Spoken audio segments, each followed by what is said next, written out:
माननीय सभापति महोदय, सबसे पहले मैं ये बजट की परिचर्चा है तो आज के रिप्लाई में फ्लो में सबसे पहले फाइनेंशियल्स के बारे में बात करूंगा और थ्रू आउट दी रिप्लाई क्या क्या इंपॉर्टेंट अचीवमेंट्स हुए, कहां पे अभी और काम करना है और लास्ट में भविष्य क्या है ट्रांसपोर्टेशन का, उसके ऊपर चर्चा रखूंगा। माननीय सभापति महोदय, सबसे पहले मैं माननीय प्रधानमंत्री श्री नरेंद्र मोदी जी को धन्यवाद देना चाहता हूं कि उन्होंने बजट में इतना अच्छा एलोकेशन किया और जो कई वर्षों से रेलवे की जो सबसे बड़ी जरूरत है कि कैपिटल एक्सपेंडिचर के लिए जितना सपोर्ट चाहिए था वो सपोर्ट नहीं मिल पाता था, उस कमी को प्रधानमंत्री जी ने इन 10 वर्षों में पूरा किया है और जहां करीब 25,000 करोड़ के आसपास टोटल बजट से सपोर्ट मिलता था, वहां आज करीब 2.5 लाख करोड़ का टोटल सपोर्ट मिलता है।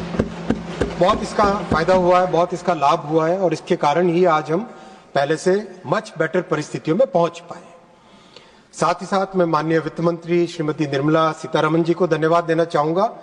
रेलवे बजट के डिस्कशंस के दौरान उन्होंने हर परिस्थिति को, हर प्रॉब्लम को समझा और समझ के उसके हिसाब से बहुत हर एक एस्पेक्ट में उनका सपोर्ट रहा और बहुत अच्छा उन्होंने बजट का एलोकेशन किया। माननीय सभापति महोदय, रेलवे के फाइनेंशियल्स आज कोविड के कारण जो बहुत दिक्कत आई थी उस परिस्थितियों से बाहर निकल चुके हैं और करीब करीब 2,78,000 करोड़ का रेवेन्यू है और 2,75,000 करोड़ के खर्चे हैं। ओवरऑल रेलवे के जितने भी बड़े खर्चे हैं, सारे खर्चे आज रेलवे अपनी खुद की इनकम से मीट कर पा रहा है और 3 साल हो गए जो कि लगातार अपने और खर्चे बड़े खर्चे हैं। माननीय सभापति महोदय, अगर हम स्टाफ कॉस्ट बात करें, करीब 1,16,000 करोड़ की स्टाफ की कॉस्ट है। पेंशन का बिल करीब करीब 66,000 करोड़ रुपीस का है। एनर्जी की कॉस्ट 32,000 करोड़ रुपए है और जो फाइनेंसिंग की कॉस्ट है वो करीब करीब 25,000 करोड़ है। ये सब के सब खर्चे आज railway because of the good performance आज अपनी रेवेन्यू से ही मीट कर पा रहा है। पैसेंजर्स पे सब्सिडी उतनी ही है जितनी पहले थी, बल्कि बढ़ी है। करीब करीब ओवरऑल अगर हम रेलवे की फाइनेंशियल कंडीशन को समझें तो पैसेंजर्स में सब्सिडी देते हैं और कार्गो यानी फ्रेट से थोड़ी बहुत कुछ कमाई होती है। पैसेंजर में अगर हम देखें, कॉस्ट है हमारी रेलवे की कॉस्ट है करीब ₹1.38 अगर एक पैसेंजर को 1 किलोमीटर तक लेके जाना है। किराया लेते हैं केवल 73 पैसे का, यानी करीब करीब 47% का डिस्काउंट पैसेंजर पे दिया जाता है, सब्सिडी पैसेंजर पे दी जाती है। और ये सब्सिडी कुल मिला के FY फाइनेंशियल ईयर 22-23 में देखें तो 57,000 करोड़ के आसपास थी। 57,000 करोड़ की सब्सिडी पैसेंजर के ट्रांसपोर्टेशन पे ओवरऑल है और FY 23-24 के प्रोविजनल फिगर्स आए हैं, फाइनल रिकंसाइल हो रहे हैं। इसमें करीब 60,000 यानी 55 से लेके 60,000 करोड़ का टोटल सब्सिडी ये सोशल ऑब्लिगेशन है। कई माननीय सांसदों ने ये प्रश्न उठाया कि पैसेंजर्स के लिए क्या कर रहे हो। ये आपके सामने डेटा के साथ में रख रहा हूं, डेटा के साथ प्रस्तुत कर रहा हूं कि पैसेंजर्स के लिए फैसिलिटीज और विशेषकर किराया कम से कम रह पाए, उसके लिए रेलवे ने बहुत ही बड़े प्रावधान किए हैं और उसके कारण आज भी हमारे आसपास के जितने भी देश हैं, मैं पश्चिमी देशों के साथ तुलना नहीं करना चाहता, केवल अगर हमारे आसपास के देशों से भी कंपैरिजन में करें, पाकिस्तान से कंपेयर करें, बांग्लादेश से कंपेयर करें, श्रीलंका से कंपेयर करें, तो उसमें भी सबसे कम किराया भारत का हमारी रेलवे का है। अगर एक 350 किलोमीटर की जर्नी देखें तो जनरल क्लास में 121 रुपए भारत में किराया है, पाकिस्तान में 436 रुपए, बांग्लादेश में 323 रुपए, श्रीलंका में 413 रुपए, ऐसा ही हर एक कैटेगरी में। और अगर इसको कंपेयर करेंगे वेस्टर्न कंट्रीज के साथ तो वेस्टर्न कंट्रीज में तो इसका 10 गुना, 15 गुना, 20 गुना किराया लिया जाता है। तो बहुत कम किराए में एक सुरक्षित और अच्छी क्वालिटी की सर्विस मिल सके, ऐसा प्रयास हमेशा रहता है। 2020 के बाद में किराए में वृद्धि नहीं की गई है। 2020 में भी बहुत छोटी सी एक वृद्धि की गई थी, 1 पैसा पर किलोमीटर के हिसाब से जनरल क्लास में और एयर कंडीशन क्लासेस में उससे थोड़ी ज्यादा की गई थी। ओवरऑल फाइनेंशियली माननीय सभापति महोदय, इलेक्ट्रिफिकेशन का फायदा 2018-19 से मिलने लगा है और मैं इसके बारे में डिटेल में भी चर्चा करूंगा। और ओवरऑल ट्रैफिक बहुत बढ़ा है, पैसेंजर्स की संख्या भी बढ़ी है, कार्गो भी बढ़ा है, लेकिन ओवरऑल एनर्जी की कॉस्ट अब करीब करीब 30-32 हजार करोड़ पे स्टेबल हो गई है। ये बहुत एक पॉजिटिव चीज है। ये प्रधानमंत्री जी का दूरगामी जो सोच थी, जब उन्होंने 100% इलेक्ट्रिफिकेशन का चैलेंज हम सबके सामने रखा, ये उसके रिजल्ट अब दिखाई देने लगे।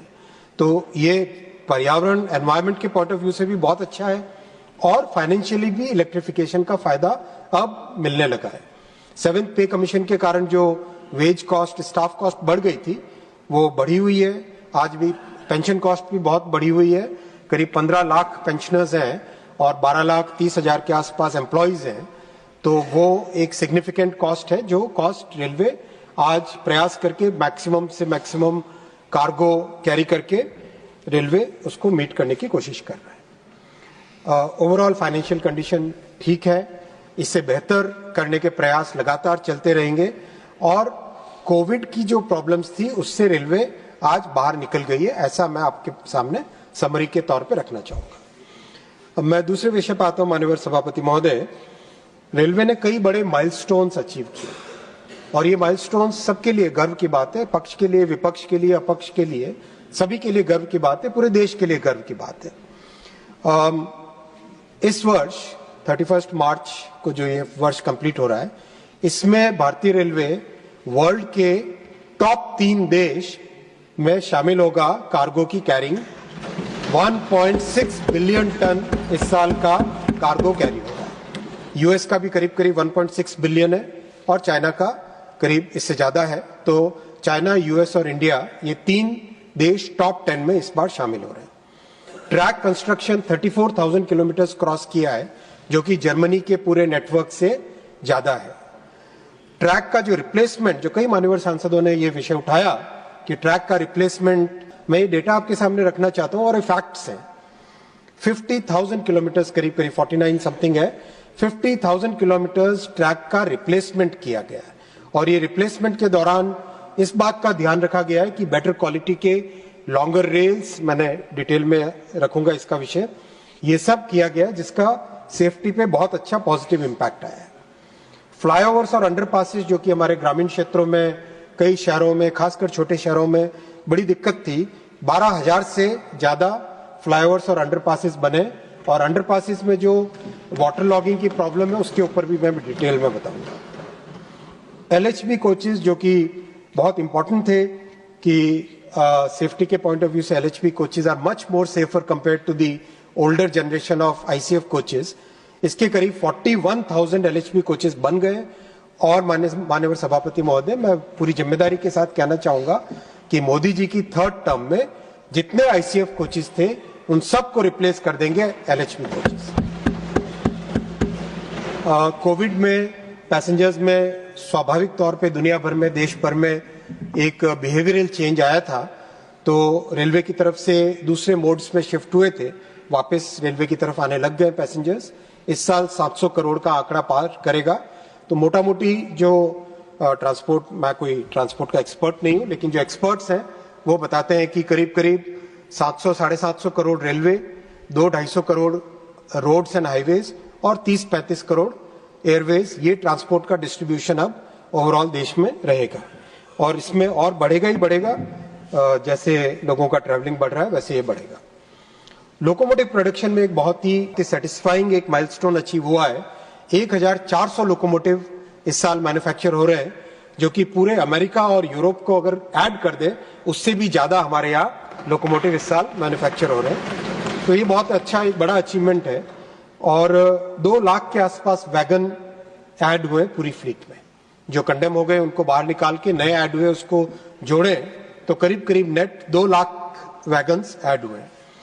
14,000 ब्रिजेस को रीबिल्ड किया गया है, यानी ब्रिजेस में कई जगह जो ब्रिज के जो मेंबर्स होते हैं, उन मेंबर्स में जब करोजन होता है तो ब्रिज अनसेफ हो जाता है। तो उसमें एक बहुत ही सोफिस्टिकेटेड, बहुत ही एक टेक्निकल तरीके से ब्रिजेस को रीबिल्ड करना पड़ता है।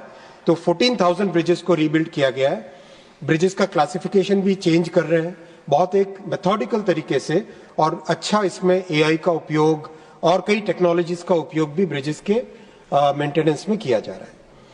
डिजिटल कंट्रोल जो कि रेलवे के लिए बहुत इंपॉर्टेंट था और सबसे पहले शुरुआत जब हुई थी उसके बाद में थोड़ा स्पीड पकड़ी थी, लेकिन जो रियल मास स्केल पे डिजिटल कंट्रोल आना चालू हुआ वो अब हुआ है और अब 3,300 स्टेशंस को डिजिटल कंट्रोल पे लेके आ चुके हैं। मैं माननीय सभापति महोदय एक बहुत ही सेटिस्फाइंग चीज आपके सामने रखना चाहूंगा और मैं इसमें विपक्ष के सभी सांसदों से भी निवेदन करूंगा कि आप भी इसमें गर्व उठाएं कि आज हमारे देश से ऑस्ट्रेलिया को मेट्रो के कोचेज एक्सपोर्ट होने लगे। अगर विपक्ष के सांसद भी अगर इसमें आनंद उठाए, गर्व उठाए, देश सभी का है, देश केवल हमारा नहीं है, देश आप सबका भी है, इसमें आप भी गौरव उठाएं। जो लोकोमोटिव्स और कोचेस के नीचे का जो मैकेनिकल स्ट्रक्चर होता है उसको बोगी बोलते हैं।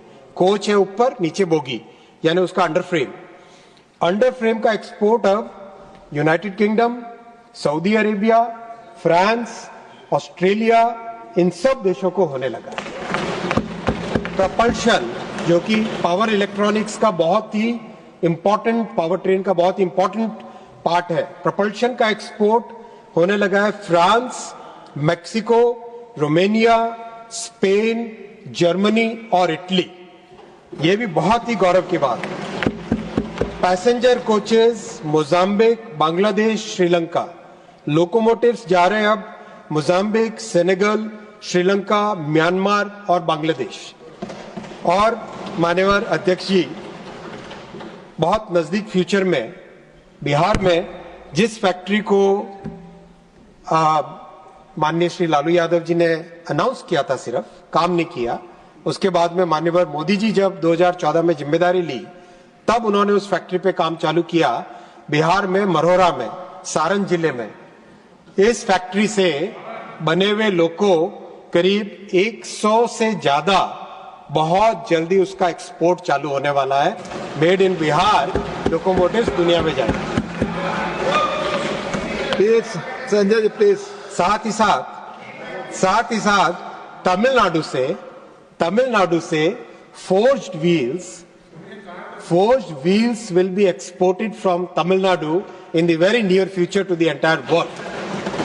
So these are very satisfying achievements, and these are achievements of the country, and these are possible only because our Prime Minister has very clear focus on railways and a very concerted effort he is making on improving the railways. अध्यक्ष जी, इस साल railway 2025 calendar year की बात कर रहा हूं मैं, इस साल रेलवे स्कोप 1 नेट जीरो भी अचीव करेगा। 2025 में मोदी जी ने, प्रधानमंत्री जी ने 2030 तक स्कोप 2 का टारगेट रखा है। स्कोप 1 इसी साल 2025 में अचीव करेगा। मतलब जितना रेलवे कार्बन डाइऑक्साइड एमिट करता है और जो रेलवे एनवायरनमेंट में बेनिफिट करता है उसको पूरी तरह से डायरेक्टली ऑफसेट करेगा, और जो एनर्जी बाय करता है जिसमें कुछ कुछ फॉसिल फ्यूल वाली एनर्जी भी है अभी, उसका टारगेट 2030 तक है। कई मान्यवर सांसदों ने रिक्रूटमेंट की बात कही। मैं ये भी बताना चाहूंगा कि जो 50-60 साल में नहीं हो पाया एनुअल कैलेंडर, रिक्रूटमेंट के लिए एनुअल कैलेंडर, वो 2024 में स्टार्ट हुआ और लगातार चल रहा है। हर क्वार्टर में एक सिस्टमेटिक तरीके से, फर्स्ट क्वार्टर में, सेकंड क्वार्टर में, थर्ड क्वार्टर में, फोर्थ क्वार्टर में किस किस कैटेगरी की वैकेंसीज निकलेंगी, वो वैकेंसीज निकल रही है और बहुत ही स्मूथली एग्जाम हो रहा है। माननीय सभापति महोदय, इन 10 वर्षों में 5 लाख से अधिक लोगों को रेलवे ने रोजगार दिया है।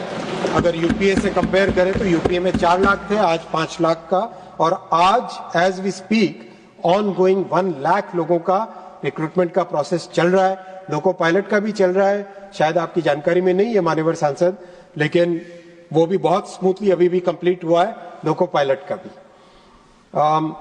मैं तीसरे विषय पे आऊंगा माननीय सभापति महोदय। सेफ्टी पे बहुत स्ट्रांग फोकस है, बहुत क्लियर फोकस है, लेजर शार्प फोकस है और उसके रिजल्ट्स भी आए। मैं डिटेल में बताना चाहूंगा क्या क्या स्टेप्स लिए गए। बहुत सारे टेक्नोलॉजिकल चेंजेस लिए गए जिसमें longer rail, higher tensile strength की rails, electronic interlocking at stations as well as level crossing gates, fog safety devices बढ़ाना, कवच का डेवलपमेंट कंप्लीट हुआ, अब उसका रोल आउट चालू हुआ।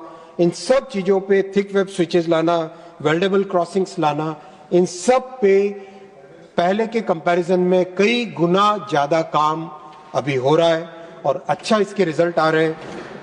अगर हम कंपेयर करें, एक छोटा सा पैरामीटर है वेल्ड फेलियर, जो दो जगह जहां पर वेल्डिंग होती है उसके फेलियर्स में माननीय सभापति महोदय 92% रिडक्शन हुआ है, 92% रिडक्शन हुआ है।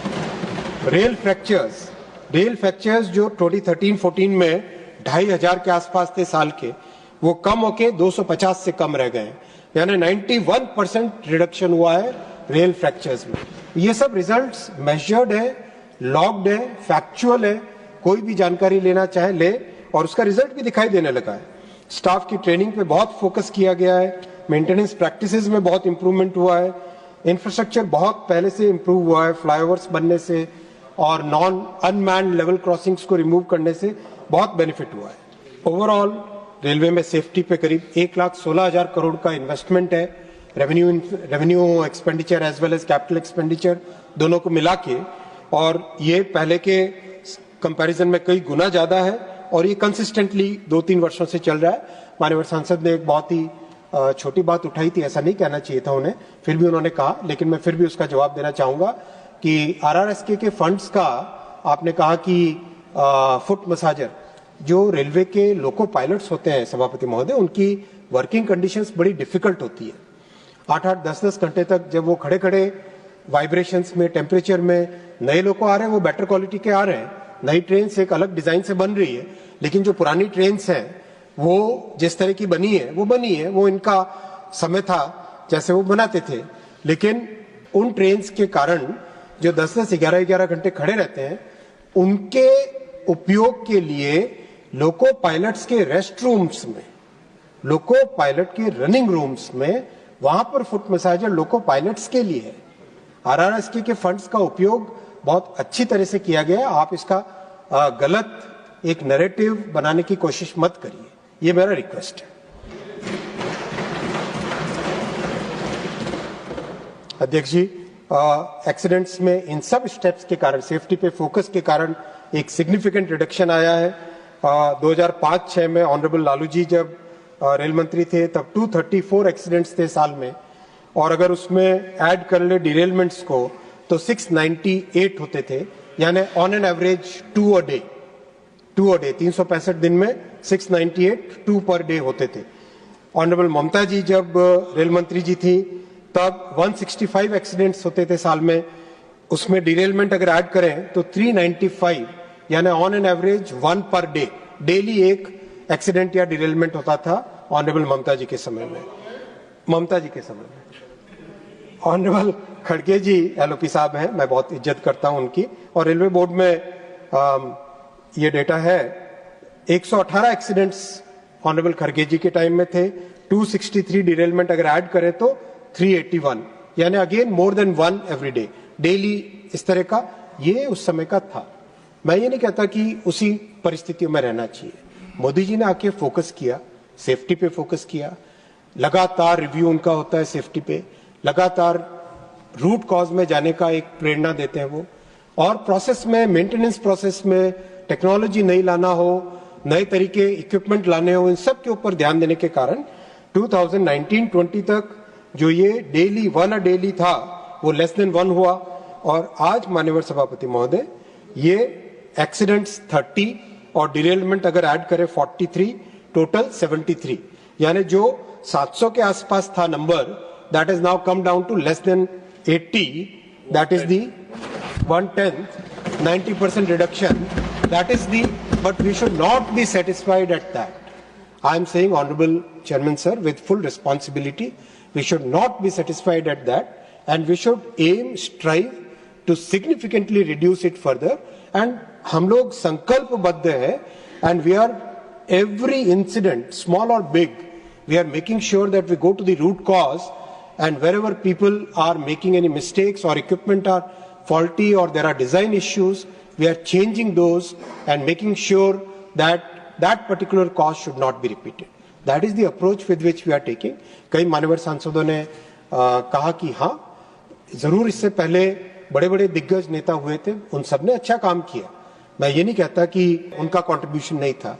देश 1947 से आजाद हुआ है, सभी का कंट्रीब्यूशन रहा है, और हमारे समय में इतना हम कह सकते हैं कि पूरे सिंसियरिटी के साथ, कंप्लीट एक इंटीग्रिटी के साथ, फुल जितनी नॉलेज है, जितना कुछ भी दुनिया भर से नॉलेज ला सकते हैं, अपने ही लोगों के इनोवेशन से पूरे के पूरे प्रयासों में कहीं कोई कमी नहीं है माननीय सभापति जी, और रिजल्ट भी आएंगे, रिजल्ट आए हैं और रिजल्ट भी इससे बेहतर आएंगे। मैं तीसरे विषय पे आता हूं सभापति जी। स्टाफ एंड एम्प्लॉयमेंट को मैं डिटेल में लेना चाहूंगा, फोर्थ टॉपिक, क्योंकि ये कई सांसद बंधुओं ने उठाया कि एम्प्लॉयमेंट रिक्रूटमेंट नहीं किया। ये कोई कैसे कह सकता है? मुझे समझ में नहीं आया। कई सांसदों ने ये कहा कि आपने रिक्रूटमेंट ही नहीं किया। कोई इस तरह का एक भ्रामक तथ्य जो सत्य से इतना परे हो, इतना दूर हो, वो कोई कैसे एक सदन में रख सकता है? सभापति जी, इन 10 वर्षों में 5 लाख लोगों को रोजगार दिया गया है और एज वी स्पीक 1 लाख लोगों का एम्प्लॉयमेंट का, रिक्रूटमेंट का प्रोसेस चल रहा है।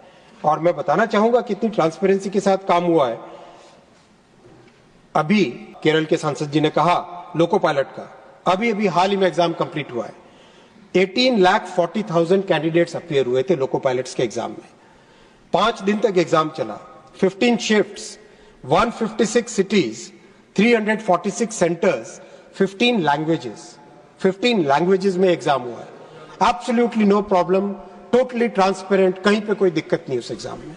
ऐसे कि ऐसे एग्जाम, लेवल 1 के एग्जाम, लेवल 2 से लेवल 6 तक के एग्जाम, कुल मिला के 2 करोड़ 32 लाख लोग, 2 crore 32 lakh candidates appeared in those exams, और उनको कंप्लीट प्रोसेस के थ्रू रिक्रूटमेंट किया गया बिना कोई प्रॉब्लम के, बिना कोई इश्यू के। कैसे कोई कह सकता है कि आपने रोजगार नहीं दिया? ये गलत है। इस तरह की भ्रामक तथ्य न फैलाए। रेलवे और डिफेंस, ये 2 डिपार्टमेंट ऐसे माननीय सभापति जी जो कि पॉलिटिक्स से ऊपर उठना ही चाहिए, क्योंकि देश की ये जरूरत है, देश की रीढ़ की हड्डी है, देश की लाइफलाइन है। इसमें अगर हम राजनीति करेंगे तो ये देश के लिए अच्छा नहीं है। अभी जो करीब 12 लाख से ज्यादा एम्प्लॉइज हैं, इसमें से 40% एम्प्लॉइज इन 10 वर्षों में रिक्रूट किए गए। 40%। So the entire staff strength is a very young staff and I am very proud of them. जिस तरह से काम किया है, एक से एक डिफिकल्ट सिचुएशंस में बहुत ही अच्छा काम किया। I will come to the 5th point. कई मान्यवर सांसदों ने यह विषय उठाया कि आपने प्रीमियम ट्रेन चलाई, साधारण पैसेंजर्स का क्या? इस प्रश्न का मैं बहुत स्पष्ट तौर पे जवाब देना चाहूंगा। मोदी जी की सरकार गरीबों के लिए समर्पित है। मोदी जी की सरकार मिडिल क्लास के लिए समर्पित है। और इस इनकम पिरामिड में रेलवे के लिए अगर बोले तो रेलवे सबसे पहले लोअर इनकम और मिडिल इनकम ग्रुप्स के लिए रेलवे का पूरा कमिटमेंट है, और रेलवे का पूरा फोकस लोअर इनकम और मिडिल इनकम के लिए। जो हायर इनकम ग्रुप में आते हैं वो फ्लाइट भी ले सकते हैं, अच्छी कार में भी जा सकते हैं, लेकिन जो गरीब है, जो हमारे श्रमजीवी हैं, जो गांवों से निकल के शहरों में जाके अपनी जिंदगी को बनाने की प्रयास में लगते हैं, मैं भी ऐसे एक परिवार से निकला हूं, तो ऐसे लोग रेलवे से ही जा सकते हैं। उनके लिए कोई फ्लाइट नहीं संभव हो पाएगी, फ्लाइट का किराया, या फिर वो अच्छी कार में नहीं जा पाएंगे, क्योंकि वो एक अपनी जिंदगी को बनाने के लिए निकल रहे हैं। इसीलिए माननीय सभापति महोदय, जो ये भ्रामक तथ्य फैलाने की कई लोगों ने प्रयास किया, इस हाउस और इस हाउस के बाहर भी कई बार ट्राई करते हैं कि जनरल कोच कम हो गए। मैं आपको बहुत एकदम क्लैरिटी के साथ कहना चाहूंगा, पहले लगातार जनरल कोच यानी नॉन एसी और एसी कोच का एक प्रोपोर्शन रहता था, 2/3 1/3, 2/3 1/3 का एक प्रोपोर्शन रहता था। 2/3 नॉन एसी, 1/3 एसी। वो प्रोपोर्शन अब बढ़कर 70-30 हो गया है। नॉन एसी यानी स्लीपर और जनरल कोचेस 56,000 है और एसी कोचेस 23,000 है। 70% 30% का रेशियो है। ये दिखाता है किस तरह से हमारा जो कमिटमेंट है गरीब से गरीब व्यक्ति के लिए, अंत्योदय का, उस कमिटमेंट को ये आंकड़ों से क्लियरली स्पष्ट किया जाता है कि जनरल कोच बढ़ रहे हैं और एसी के कंपैरिजन में बढ़ रहे हैं। एसी भी बढ़ रहे हैं, लेकिन जनरल कोच उसके कंपैरिजन में 2.5 गुना बढ़ रहे हैं। जो अभी प्रोडक्शन प्लान हाथ में है, उस प्रोडक्शन प्लान के अनुसार 17,000 जनरल कोचेस का, स्लीपर प्लस जनरल यानी नॉन एसी कोचेस का मैन्युफैक्चरिंग का टोटल प्रोग्राम है।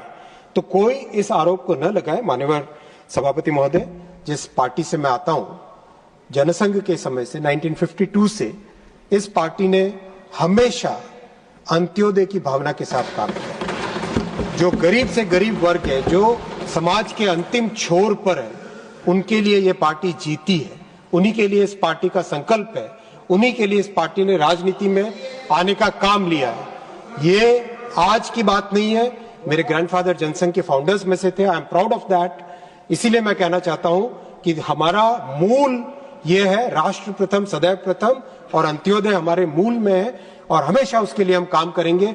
चाहे कोई डिपार्टमेंट हो, चाहे रेलवे हो, चाहे प्रधानमंत्री ग्राम सड़क योजना हो, प्रधानमंत्री आवास योजना हो, हर घर नल से जल हो, प्रधानमंत्री जी श्री नरेंद्र मोदी जी का एक एक प्रोग्राम स्पष्ट दिखाता है किस तरह से ये सरकार, मोदी जी गरीबों के प्रति समर्पित है, संकल्पित है, उनके जीवन में एक पॉजिटिव चेंज लाने के लिए दिन रात मेहनत करने के लिए संकल्पित है।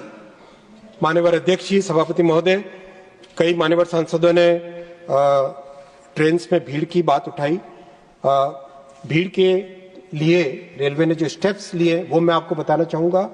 पिछले साल जब होली का सीजन था, उसमें 604 स्पेशल ट्रेन चलाई थी, करीब 8.5 लाख लोगों को लिया गया था और एक अलग तरीके से उसको मैनेज करने का प्रयास किया था कि उसमें होल्डिंग एरिया कुछ जगह बनाए गए थे, कुछ जगह पे पब्लिक को, जो शहर में कई ऐसी संस्थाएं होती है जो जुड़ना चाहती है, उनको जोड़ा गया था और एक अच्छा प्रयोग हुआ था। उस प्रयोग को पिछले साल के समर सीजन में और बढ़ाया गया। 12,919 स्पेशल ट्रेन चलाई गई थी, करीब 1,80,00,000 लोगों को उसमें ट्रेवल करने का मौका मिला। फिर छठ में, पिछले साल छठ और दिवाली में उस एक्सपेरिमेंट को इंस्टीट्यूशनलाइज किया।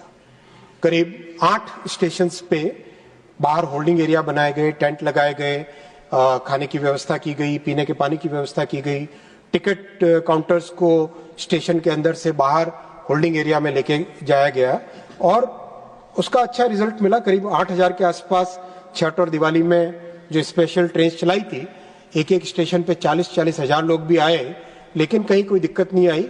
उस पूरे भीड़ को, पूरे सर्ज को, ट्रैफिक में जो सर्ज आता था सडन, उसको मैनेज अच्छी तरह से किया गया। उससे जो लर्निंग मिली, उस लर्निंग को लगाया इस बार कुंभ के मैनेजमेंट में। कुंभ के मैनेजमेंट में माननीय अध्यक्ष जी, गंगा जी पे एक नया ब्रिज बनाया, करीब 2.5 साल से काम कर रहे थे हम लोग इसमें। जंगाई फाफामो लाइन को डबल किया, 21 फ्लाईओवर अंडरपासेस बनाए, 3 नए वॉशिंग लाइन्स बनाई, स्टाफ के लिए बैरिक्स बनाए, 23 permanent holding areas, 23 permanent holding areas बनाए। और होल्डिंग एरियाज में भी बहुत ही साइंटिफिक तरीके से काम किया गया कि जो भी लोग आए उनको कोई चीज ढूंढने में दिक्कत नहीं हो।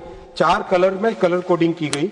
जो ट्रेन लखनऊ और अयोध्या की तरफ जाती है उसके लिए रेड कलर का कोड रखा गया, जो दीनदयाल उपाध्याय और सासाराम पटना की तरफ जाती है उसके लिए ब्लू कलर का कोड किया गया, मानिकपुर, झांसी, सतना, कटनी है मध्य प्रदेश की तरफ जाती है उसके लिए येलो कलर का, और कानपुर, आगरा, दिल्ली के लिए ग्रीन कलर का।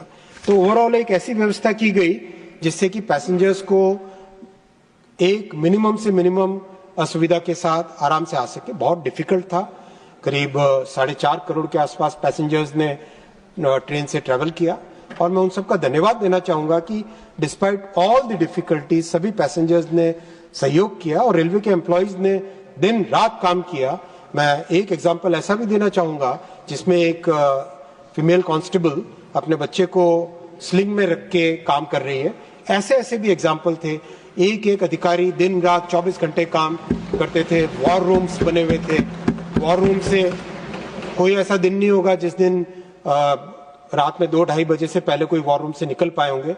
मैं स्वयं रेलवे बोर्ड में जो वॉर रूम था उस वॉर रूम से कई बार मैं स्वयं 3:30-4 बजे सुबह के आसपास गया। तो इस तरह की परिस्थितियों में काम किया। बहुत डिफिकल्ट थी, लेकिन मैं कहना चाहूंगा कि एक इंसिडेंट हुआ बहुत ही दुखद और दर्दनाक इंसिडेंट हुआ न्यू दिल्ली स्टेशन में, लेकिन ओवरऑल महाकुंभ के टाइम में जो पब्लिक का एक्सपेक्टेशन था उस एक्सपेक्टेशन को पूरा किया। और मैं माननीय प्रधानमंत्री जी को धन्यवाद देना चाहूंगा, वो लगातार फॉलोअप करते थे, लगातार रिव्यू करते थे। माननीय गृह मंत्री जी को धन्यवाद देना चाहूंगा, लगातार उनकी गाइडेंस मिलती थी। और उत्तर प्रदेश के माननीय मुख्यमंत्री जी को धन्यवाद देना चाहूंगा, लगातार संवाद में रहते थे। एक बहुत ही अच्छे कोऑर्डिनेटेड तरीके से हुआ। 10 टोटल स्टेप्स लिए गए जिससे कि देश भर में 60 स्टेशंस हैव बीन आइडेंटिफाइड जहां पे सडन रश आता है, सीजनल रश आता है, तो उन सब में परमानेंट होल्डिंग एरियाज बनाएंगे, फुल एक्सेस कंट्रोल करेंगे, latest modern CCTV cameras, latest modern walkie talkies, हर तरह के जो भी स्टेप्स लेने उसके 10 आइडेंटिफाइड स्टेप्स हैं, उन स्टेप्स के हिसाब से, जिससे कि भविष्य में इस तरह की दिक्कत नहीं आए। मैं अगले विषय पे आऊंगा माननीय सभापति महोदय। जिस तरह से रेलवे का ट्रैवल का डिमांड बढ़ रहा है, उस डिमांड को मीट करने के लिए एक तरफ तो इंफ्रास्ट्रक्चर को बढ़ाया जा रहा है, जैसा मैंने बताया 34,000 किलोमीटर की नई पटरियां बनी है, साथ ही साथ जो कोचेस, ट्रेन्स, लोकोमोटिव्स, इन तीनों के टोटली नए तरह की टेक्नोलॉजी लाने का काम देश में हो रहा है प्रधानमंत्री जी के मार्गदर्शन में, उनके नेतृत्व में। और उसमें वंदे भारत चेयर कार की आप सबने अनुभव भी किया होगा, बहुत अच्छी है। एक जो बहुत ही इंटरेस्टिंग है वो है जो नैरो गेज ट्रेन हमारी, जैसे दार्जिलिंग है, कालका शिमला है, ऊटी है, माथेरान है और पठानकोट से जोगिंदरनगर है। ये सब नैरो गेज ट्रेन्स जो कि एक हेरिटेज है हमारी, इनमें से कई प्रोजेक्ट्स हैं जो यूनेस्को हेरिटेज के प्रोटेक्टेड है, डिक्लेयर्ड है। इन सब में भी बहुत ही नई टेक्नोलॉजी के एक सुंदर मॉडर्न कोचेस का डेवलपमेंट का काम चल रहा है। फर्स्ट ट्रैक बन के तैयार हो गई है, बहुत जल्दी वो भी अपने कालका शिमला के लिए बनी है। वो कालका शिमला में बहुत जल्दी एक एकदम नई डिजाइन की आप देखेंगे, जब उसको आप सब उसमें प्रसन्न होंगे। और मैं निवेदन भी करूंगा आप सबसे कि उसमें ट्रैवल भी करके देखें, बहुत अच्छी वो गाड़ी बन रही है। इन सब के लिए एक टोटली नए तरह की गाड़ी बनाई जा रही है। दूसरा, जो हमारे श्रमजीवी वर्ग में या फिर ग्रामीण क्षेत्रों से बड़े शहरों में काम के लिए जाने वाले वर्ग हैं, उनके लिए अमृत भारत जो कि फुल्ली नॉन एसी है, वैसी 100 ट्रेन्स बनाई जा रही हैं और इनमें वही फीचर्स हैं जो सारे के सारे वंदे भारत में हैं। Fully semi automatic coupler, fully covered gangway, coaches की पूरी तरह से नई डिजाइन, चार्जिंग पॉइंट्स, एयरक्राफ्ट से 100 गुना कम नॉइज का लेवल होता है वंदे भारत ट्रेन्स में, क्योंकि उसकी डिजाइन इस तरह से की गई है। जो नॉइज का लेवल नीचे से वाइब्रेशन ग्राउंड से जब व्हील और ट्रैक का इंटरेक्शन होता है, उससे वाइब्रेशंस जो जनरेट होते हैं और नॉइज जो जनरेट होती है, वो नॉइज कोच के अंदर आती है।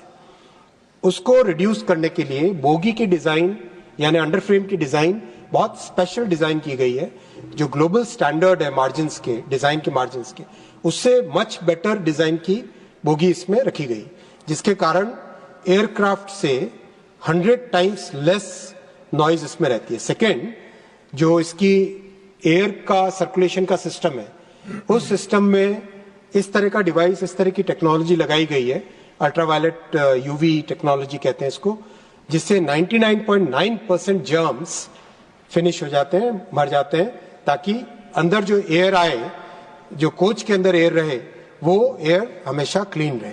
तो इस तरह की टेक्नोलॉजीज लाके एक एक करके एक बहुत बड़ा सिस्टम है सभापति महोदय, इतने करीब 1 लाख से ज्यादा टोटल कोचेज हैं, इन सबको रिप्लेस करना है सिस्टमेटिकली 1 by 1। तो ये सिस्टम चालू हो गया है। Over a period of time पुराने कोचेज निकल के सब जगह नए कोचेज आएंगे, तो इन सब में ये सारे फीचर्स रहेंगे।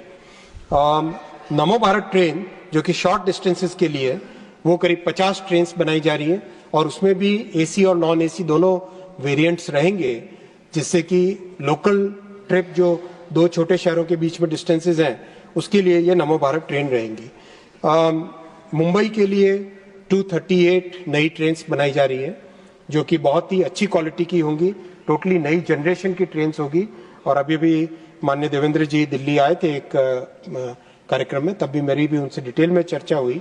उनका भी मानना था कि पुरानी कोचेस को, पुरानी ट्रेन्स को रिप्लेस करने का टाइम आ गया है और नई तरह की नई टेक्नोलॉजी की कोचेस को इसमें लाया जाए। तो ओवरऑल जो ट्रेन्स की टेक्नोलॉजी है, ट्रैक्स में मैंने बताया, वैसे ही ट्रेन्स में एक सिग्निफिकेंट चेंज आ रहा है, एक सब्सटैंशियल चेंज आ रहा है, और इस चेंज के कारण आने वाले समय में अभी भी जो भी इस ट्रैवल में भागीदार हैं वो भी जानते हैं कि आज बहुत सुधरा है और आने वाले समय में बहुत ही सिग्निफिकेंट इंप्रूवमेंट आएगा। मैं 6th पॉइंट पे आऊंगा। कवच के बारे में बात की मैंने, पिछले डिबेट में डिटेल में बताया था इसके टेक्निकल विषय में। लास्ट ईयर जुलाई में कंप्लीट हुआ इसका डेवलपमेंट, आरडीएसओ ने इसका अप्रूवल किया और अब मैसिव स्केल पे करीब 10,000 लोकोमोटिव्स पे लगने का काम चल रहा है और 15,000 किलोमीटर्स का काम चल रहा है।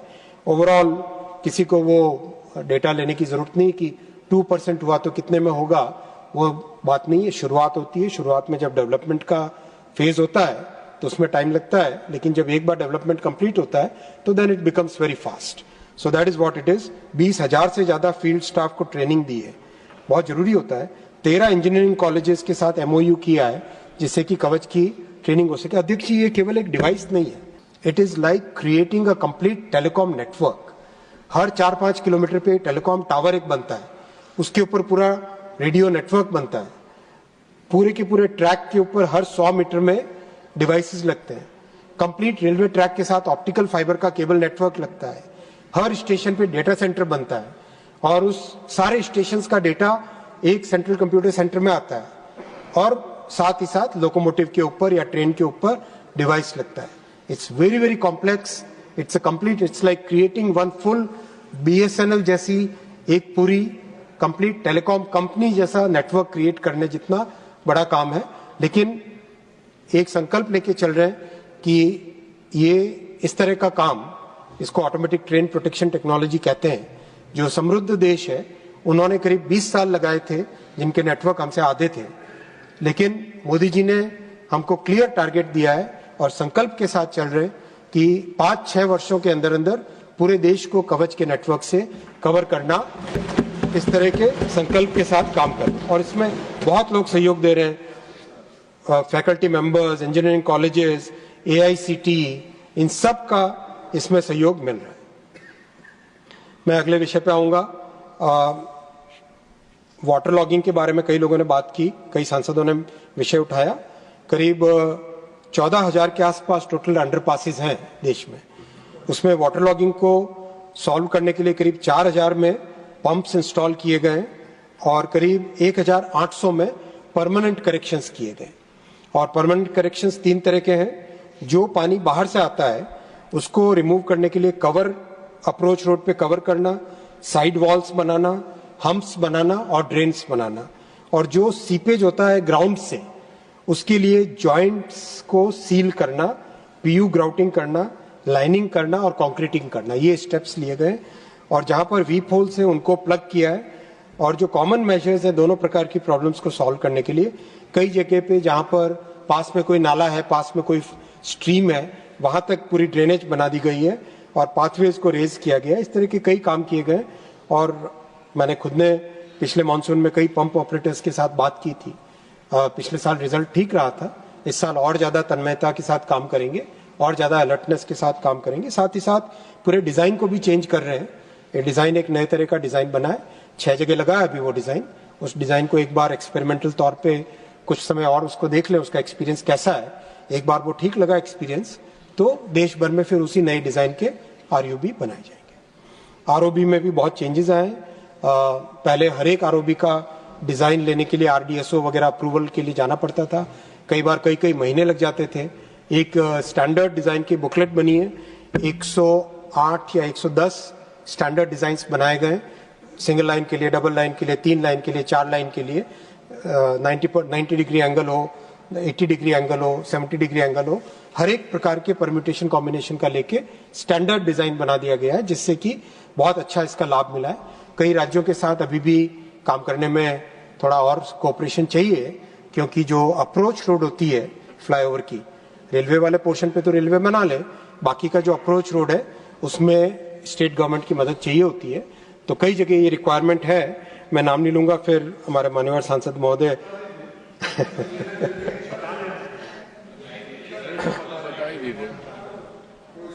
जैसे तमिलनाडु में 88 फ्लाईओवर्स है जिसका काम हेल्डअप है।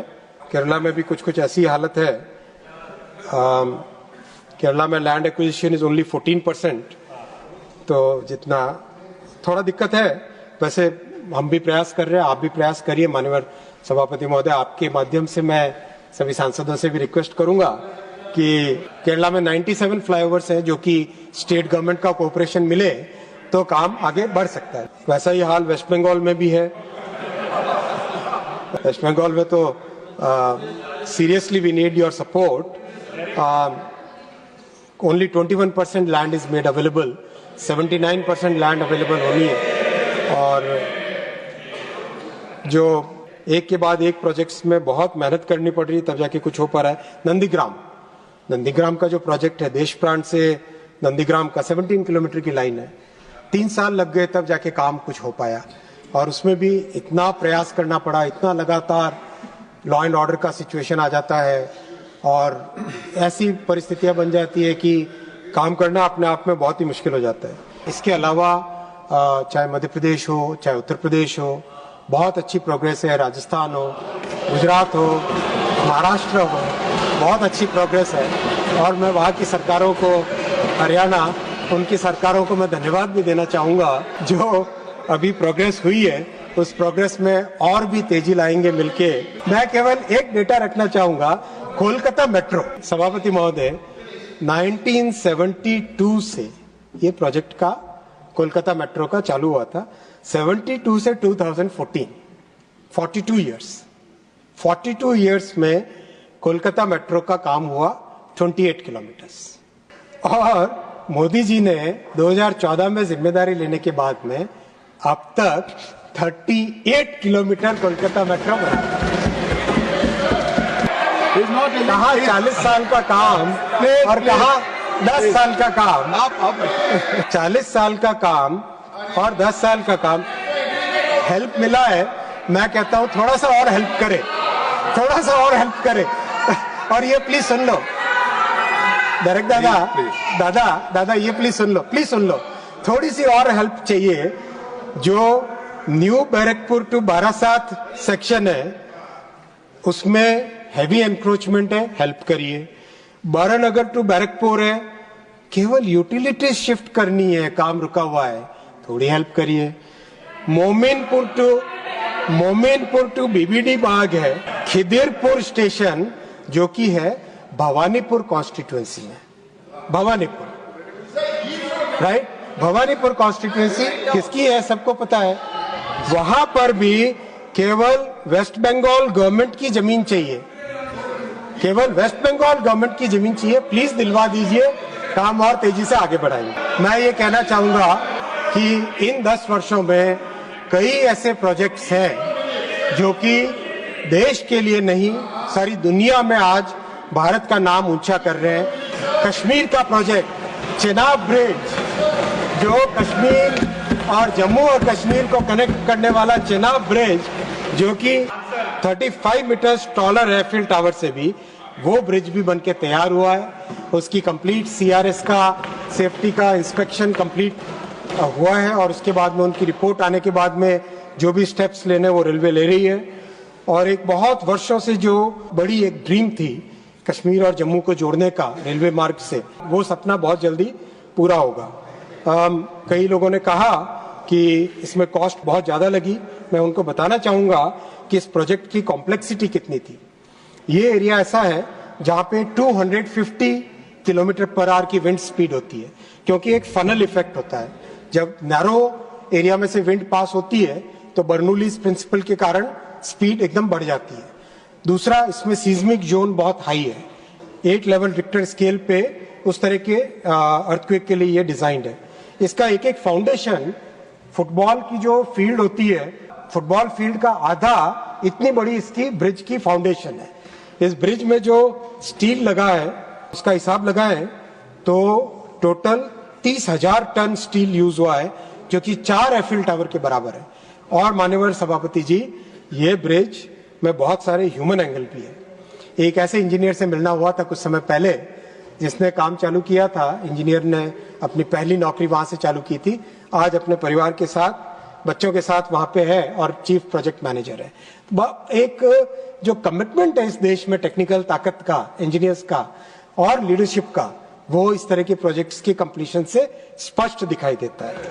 वैसा ही अंजी ब्रिज है और चेनाब ब्रिज आज दुनिया में हाईएस्ट रेलवे ब्रिज है। इसके बाद में नेक्स्ट हाईएस्ट चाइना में एक है, नाजी ये है, और उसके बाद में भी नेक्स्ट है क्विंगलोंग चाइना में। एक और नया ब्रिज बन रहा है जो कि इससे ऊंचा होगा, लेकिन वो 2028 में बनेगा। ऐसे ही एक और मैं इंपॉर्टेंट बात आपको बताना चाहूंगा कि हिमालय बहुत ही यंग माउंटेन्स है और इसमें टनलिंग का जो काम होता है वो बहुत डिफिकल्ट होता है, लेकिन फिर भी बहुत ही अच्छे तरीके से टनलिंग की गई है। और ये भी मैं आपको बताना चाहूंगा 2014 तक पूरे रेलवे नेटवर्क में, आजादी से पहले ले लो, जब से रेलवे बननी चालू हुई तब से 2014 तक पूरे भारत के रेलवे नेटवर्क में 125 किलोमीटर की रेलवे की टनल्स थी। 125 किलोमीटर 1800 समथिंग से चालू हुई थी रेलवे, तब से 1852, थैंक यू, उससे चालू हुई थी तब से। और 2014 से 2025 इस पीरियड में 460 किलोमीटर नई रेलवे टनल। कहते हैं ना कि काम क्या हुआ है बताइए, तो ये बता रहे हैं आपको काम, ये डेटा है और दुनिया मानती है इसको, दुनिया इसको मानती है। सभापति महोदय, बहुत जरूरी है कि देश में जितना इंफ्रास्ट्रक्चर बन रहा है उसके लिए जो टनलिंग और ब्रिजेस की टेक्नोलॉजी है उस पर बहुत डेडिकेटेड वे में नए इंजीनियर्स की ट्रेनिंग भी दी जाए। इसीलिए गतिशक्ति विश्वविद्यालय, जो कि एक स्पेशलाइज्ड ट्रांसपोर्टेशन सेक्टर को ध्यान में रखते बन के एक यूनिवर्सिटी बनी है, इसमें ब्रिज और टनलिंग पे स्पेशल मास्टर्स कोर्स चालू हुआ है। और मैं, चूंकि ये काउंसिल ऑफ स्टेट्स है, राज्यों की सभा है, इसलिए मैं रिक्वेस्ट करना चाहूंगा आपके माध्यम से सभी राज्य अपने पीडब्ल्यूडी और दूसरे डिपार्टमेंट्स के जो इंजीनियर्स हैं उनकी ट्रेनिंग के लिए गतिशक्ति विश्वविद्यालय में भेजे। हमने ऑफिशियली भी लिखा है और कई राज्यों से आके कोर्स भी, शॉर्ट ड्यूरेशन कोर्स करके गए। ये देश के लिए एक लाभ होगा, फायदा होगा। टनल बोरिंग मशीन्स TBM, उसकी भी मैन्युफैक्चरिंग अब चेन्नई में चालू हो गई है और कंपनी हेरन कनेक्ट, उन्होंने चालू किया है 6.5 मीटर डाया की टनल बोरिंग मशीन्स को बनाना। इस पीरियड में बहुत सारे बड़े ब्रिजेस भी बने, गंगा जी पे 4 ब्रिज बने, प्रयागराज में, गाजीपुर में, पटना में और मुंगेर में 3 और ब्रिज का सैंक्शन हुआ है जो कि अभी अंडर डिजाइन और अंडर कंस्ट्रक्शन में। हुगली में जुबली ब्रिज बना, पंबन ब्रिज बना, ब्रह्मपुत्रा, बोगीबील और सरायघाट में अभी सैंक्शन हुआ है, बोगीबील कंप्लीट हुआ। तो इस तरह से ओवरऑल हर फील्ड में हम देखें तो सिग्निफिकेंट चेंज आया है। और मैं लास्ट पॉइंट कह के बात करूंगा कि रेलवे बहुत ही environment friendly mode of transportation है। अगर इसको रोड ट्रांसपोर्टेशन से कंपेयर करें तो रोड ट्रांसपोर्टेशन में 101 ग्राम पर टन किलोमीटर कार्बन डाइऑक्साइड का एमिशन होता है और रेलवे में 11 ग्राम पर टन किलोमीटर का, यानी डीजल और road, diesel to diesel compare करें, fossil fuel to fossil fuel compare करें तो 90% लेस एमिशंस होते हैं रेलवे से, और मतलब रोड के कंपैरिजन में। और अगर इलेक्ट्रिकल ट्रैक्शन और रोड को कंपेयर करें तो ऑलमोस्ट 100%, बिकॉज इलेक्ट्रिकल में एक केवल जो लुब्रिकेंट का जो एमिशन होता है उसके अलावा और कोई एमिशन नहीं होता। तो ये बहुत ही बड़ा फैक्टर है।